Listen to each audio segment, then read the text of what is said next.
Before we begin, let's take a moment to revisit the buyer's journey. The buyer's journey has a similar corresponding marketing funnel, and when both are used side by side, I like to call them the marketing machine. The marketing machine relates each buyer's journey stage to a corresponding marketing funnel stage. The awareness stage relates to visit and lead, the consideration stage relates to marketing qualified lead, or MQL, and sales qualified lead, or SQL, and the decision stage relates to opportunity and customer.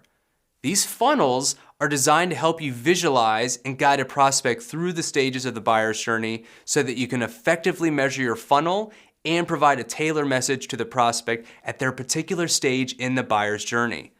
It's important to understand the relationship between both funnels because they're working toward the same goal: attracting your prospects, converting them into leads, closing them into customers, and eventually delighting them, turning them into evangelists. A marketing machine is not developed overnight. It takes a lot of time and planning to build. This is where long-term content planning comes in. So what's involved in developing a long-term content plan? There are 3 steps you must take to create a long-term content plan: setting marketing goals, auditing or assessing your organizations and initiatives and assets, and identifying the buyer's journey for your buyer personas.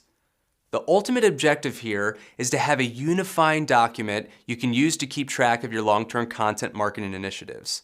First, let's talk about setting your marketing goals. By setting marketing goals, you can develop a long-term vision and short-term motivation. Goals help you organize your time and resources so you can make the most of your content creation efforts.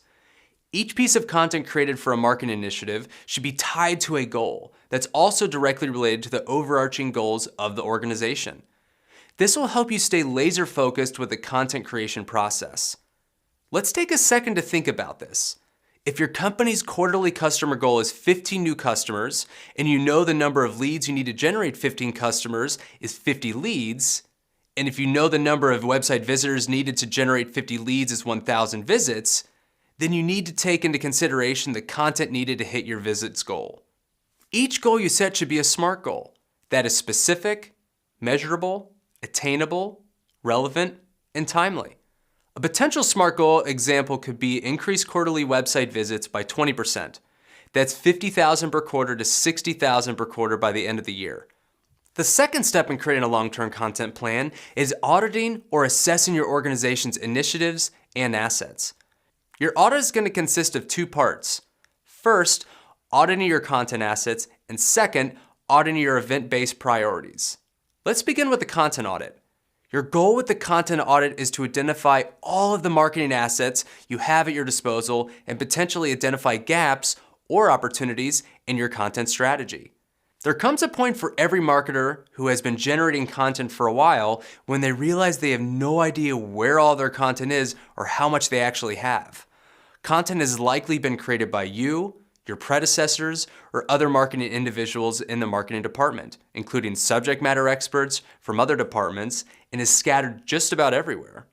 By doing your content audit, you'll be able to identify resources that you already have, which could save you hours of content creation time in the future. No use in duplicating your efforts.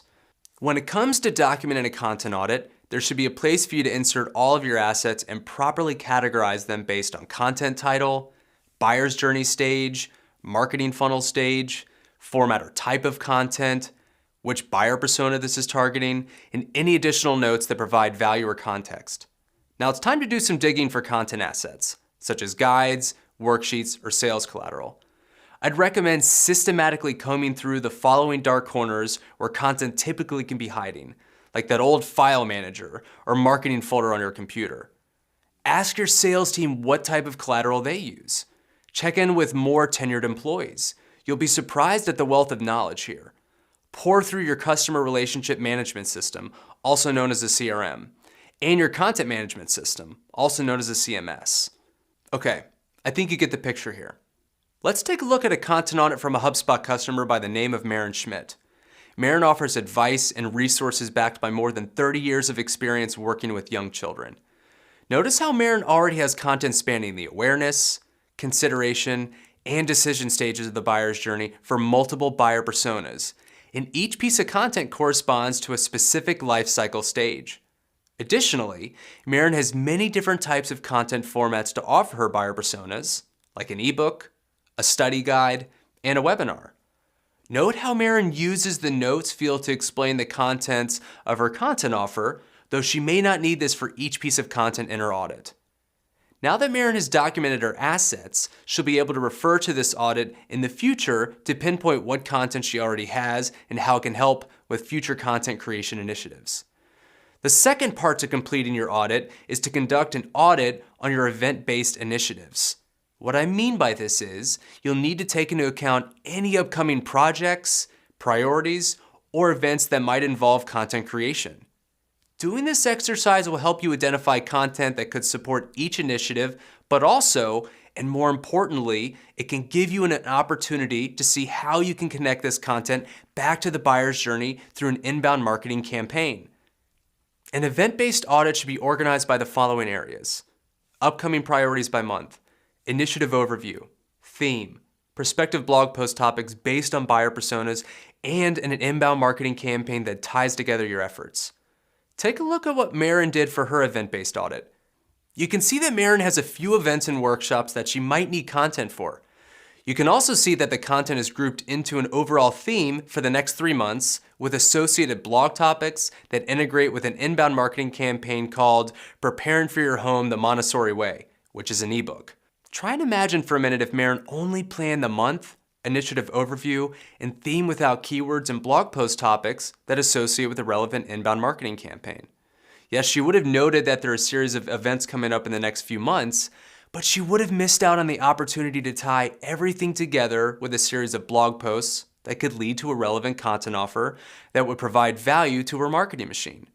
Simply adding these two columns maximizes your content potential and forces you to think bigger than just the events at hand. There's one last important step needed to create a sustainable long-term content plan, and that's identifying the buyer's journey for your buyer personas.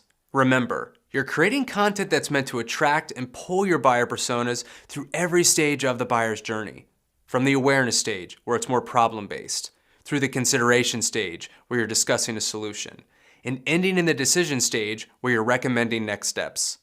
Simply identifying this content will give you ideas to work with in the future. But before you can identify the buyer's journey, you first need to know your buyer personas. Keeping this in mind, let's take a look at one of Marin's buyer personas, Montessori Mom Mina.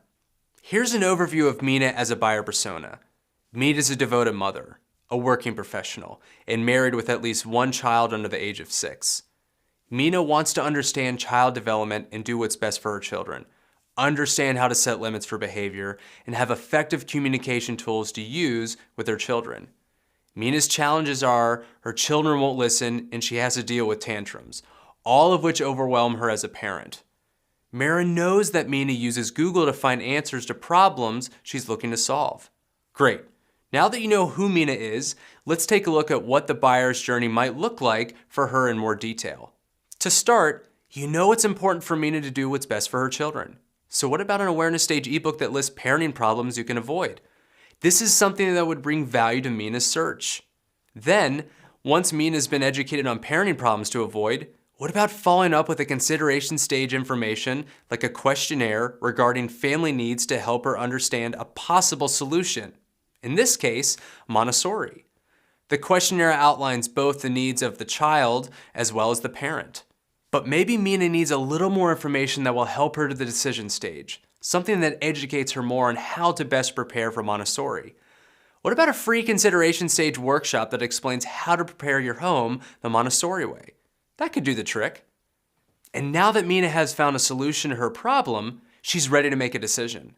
What about offering Mina a 1-hour strategy consultation to discuss next steps for her child and Montessori? Sounds about right. That's an example of a complete buyer's journey.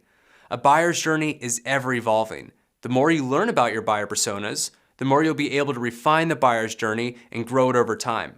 But it starts with first identifying the content needed to complete the buyer's journey, which you can then plan over the course of a year to keep your content creation sustainable.